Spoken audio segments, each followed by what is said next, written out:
draft lottery.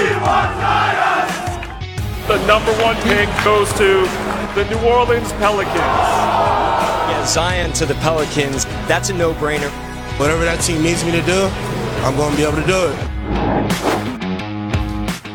So it was a night that began by being all about Zion and eventually became all about Anthony Davis, one of the NBA's biggest stars who, according to the last reports we've heard, still maintains he wants to be traded out of New Orleans. And so there were a million hypothetical scenarios that were thrown around out there yesterday. So I gave you guys a homework assignment. Yes.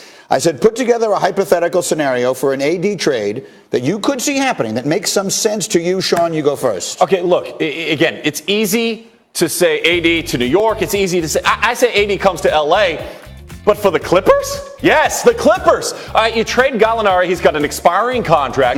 Trade Montrezl Harrell, and then you give up the first-round picks, which are Philadelphia and Miami in the next 2 years. And then you get AD, you still have the cap space to get Kawhi Leonard, and then Steve Ballmer gets to do that.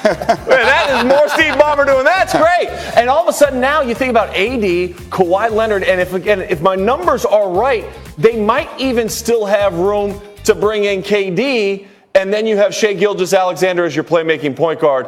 The Clippers become, and Patrick Beverley. Here's the thing.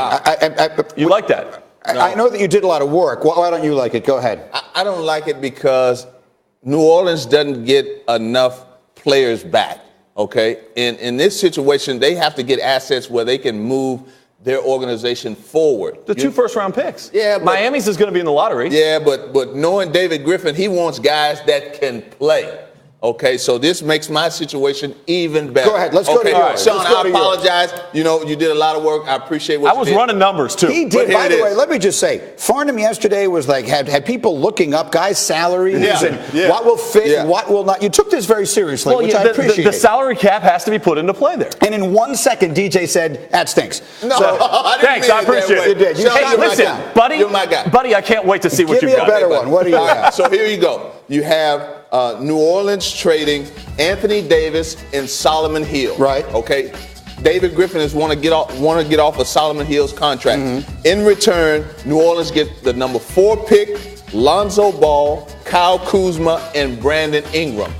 So you both have AD going to LA. You have him going to the Clippers. And DJ, let's focus with you here for a moment on the Lakers. Why do you think that package that you just put together is more appealing to David Griffin than what Sean put together? Because these young players have established in this league that they can play. Okay, so going over to New Orleans with Zion Williamson, whatever David Griffin can turn this number 4 pick into, you have a team that can compete in the West, probably get the 8th, 7th, be around the 9th seed in the West for a playoff. The X factor in all this to me is Lonzo, and I want to turn to the UCLA guy here because Lonzo comes in with as much hype, obviously a part of it at least manufactured by his father, but as much hype as just about any player we had seen before Zion in a while. Magic Johnson tells him we're going to put your number up in the rafters someday, and now we're talking about him as part of a trade, and understandably so. How good is he if he gets out from under the circumstances where he is now and gets a chance to really run a team with a player like Zion on the wing? How good can Lonzo Ball be? He would be great.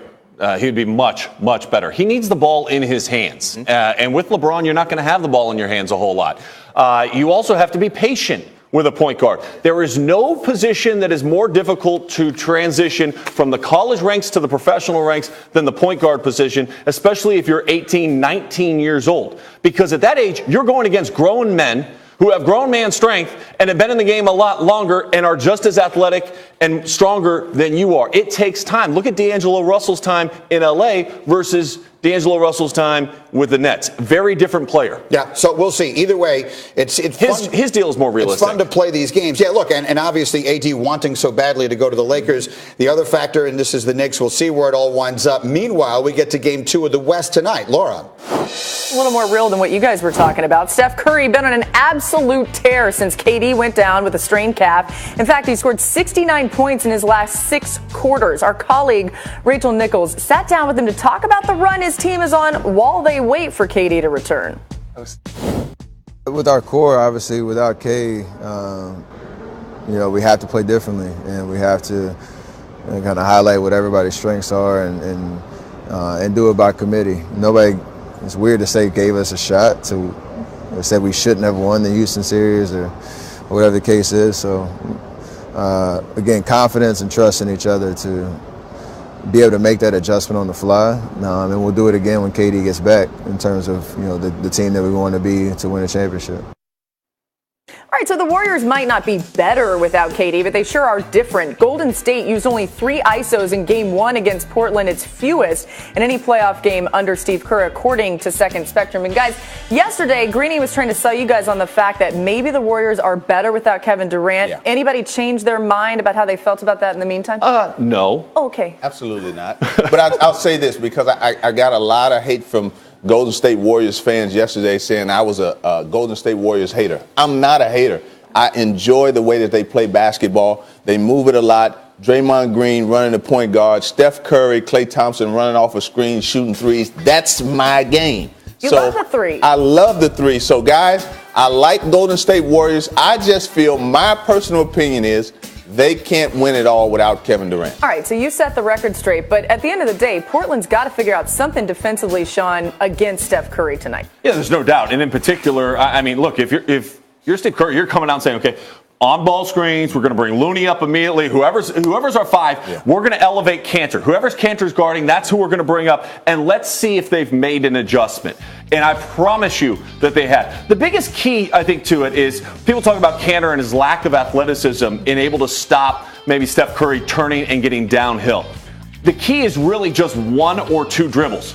If he can force him to take 1 or 2 dribbles by showing and staying attached to the screen and utilizing his length to force him to go east or west versus north-south, then that allows time for the on-ball defensive player to recover and get back in front of Steph, and then you worry about the roll man. But if you're worrying about the roll man with the Warriors, I think you're worrying about the wrong person. Well, if I'm Terry Stotts, I'm doing one thing and one thing only. I'm trapping every pick and roll that Steph Curry is in, and every pin down Klay Thompson comes off of, I'm going to double team it, and I'm going to make other guys beat me. And if those role players, Iguodala, Quinn Cook coming off the bench, Draymond Green, if they're going to make shots to beat me, then I'm going to lose anyway. Do you think those guys can make shots to beat the Trailblazers tonight? Yeah, I've seen them do it. I've seen them do it in big series. So you think the Warriors still win this game? Yeah, I see them winning the game, and I see them winning the series. You know, I said yesterday that I thought Portland would win Game 3 at home, but other than that, I don't see any change. Look, when Steve Kerr stepped to the press conference and said this is the type of series where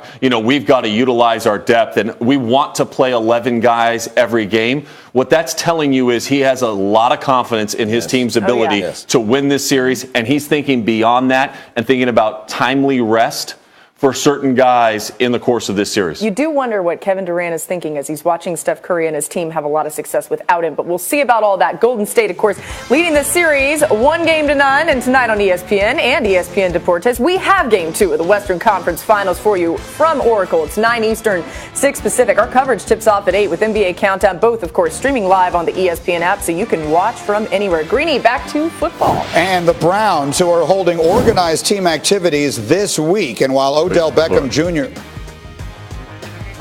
was on hand for Tuesday's OTA, Beckham was a no-show on Wednesday, and that led to questions for Baker Mayfield and Freddie Kitchens about their star wideout's absence. You let a guy like that be him. You know, everybody has their routine. Stick to what's working, and for him, obviously, that's been working for a while. And so, no, you know what? He's going to do what he's going to do. You got to trust that he's going to be there when it matters, and we know who he is. I've never disputed the fact that it's not important for him to be here, but it's also important for him to be mentally ready to be here. Odell Beckham's going to be here in the fall, and he's going to be a good football player in the fall, just like he has been. We just need to incorporate it into a team setting now and move forward with the Cleveland Browns, and that's what we're going to become. But are we there yet? No.